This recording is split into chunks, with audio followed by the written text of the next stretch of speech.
Hello and welcome. Today we're taking a look at why I bought an AK-74 in 2024. There's a couple of reasons. One, I wanted it. Two, I feel like I got a pretty good deal for what I got and I just happened to cross it. Three, the market for AK-74s right now is pretty depressed. It's kind of in a weird place. Four, I feel like the ammo situation is bad. It's definitely bad, but I feel like it's going to improve in the near to medium term future. So getting into it, I knew I wanted an AK-74. It's a particular hole in my collection that kind of just can't be substituted. It wouldn't be the first and it won't be the only weird, obscure, random caliber I only have one gun in.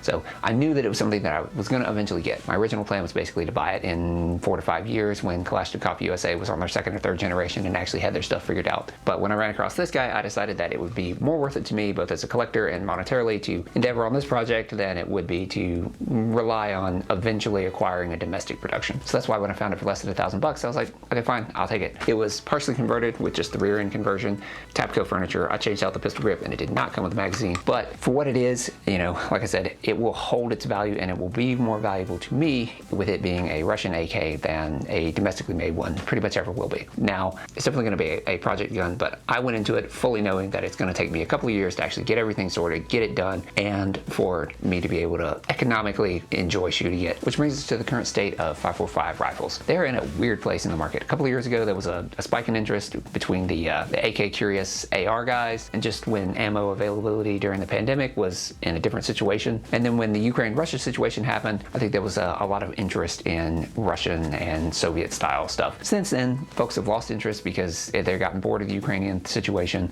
The economy is not doing super great, so people don't have as much disposable income, and it's just led to a decrease in demand. Combine that with the new availability of 545 rifles from domestic stuff from PSA, which, say what you want about it, it's at least there to increase the supply. And then you have imported stuff even from WBP, which it's just an AKM chambered in 545, but again, it's there to increase the supply. Combine that with the guys that are just washing their hands of 545 because they're tired of dealing with high ammo prices. Those things come together and you end up with a increase in supply, which naturally decreases price. So for me, I knew that it was something that I wanted, and I believe that it's a slump in the market and that we're easing out of it. And in 5 years, I certainly believe that these will be worth more than they are today. There's going to be guys that just cannot get over the fact that they bought their Saiga for $200 in 2005, and they could get 7 and 6 shipped to their door by the pallet for pennies, and that's fine.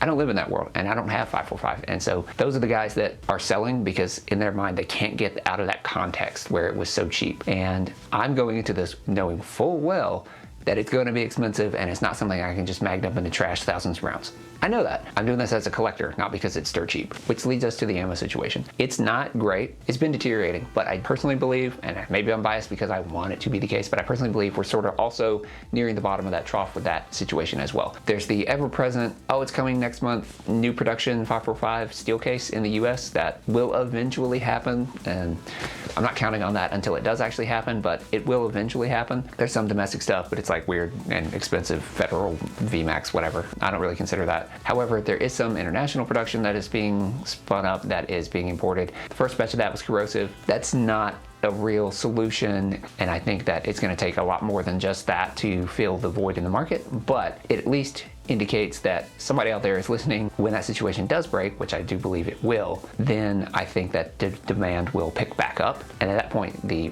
price of the rifles themselves will also correspondingly increase. I don't think that the 545 ammo, even if the situation improves greatly in the future, it will never be as inexpensive as it was, and I do not believe that it will ever actually be cheaper than 556. I think that it will, going forward, be a weird boutique caliber, and you will never cease hearing guys complain about the price of it, but I don't think it'll settle at a new place of almost $1 a round. I don't think that's the case. So I'm cautiously optimistic and hopeful that it will break sooner rather than later. So I don't know when that will be, but I went into this project knowing full well that it's going to be a couple of years before I even get it, you know, converted and done right the way that I want it to be. And so I know that this is not a short-term project, and it is by no means even the only project I have right now that's sort of a long-term. We'll get there when we get there slowly. So that is the sum total of why I chose to get into 545 in 2024. Basically, the market's low, buy, especially if it's something you know you're going to buy eventually anyway.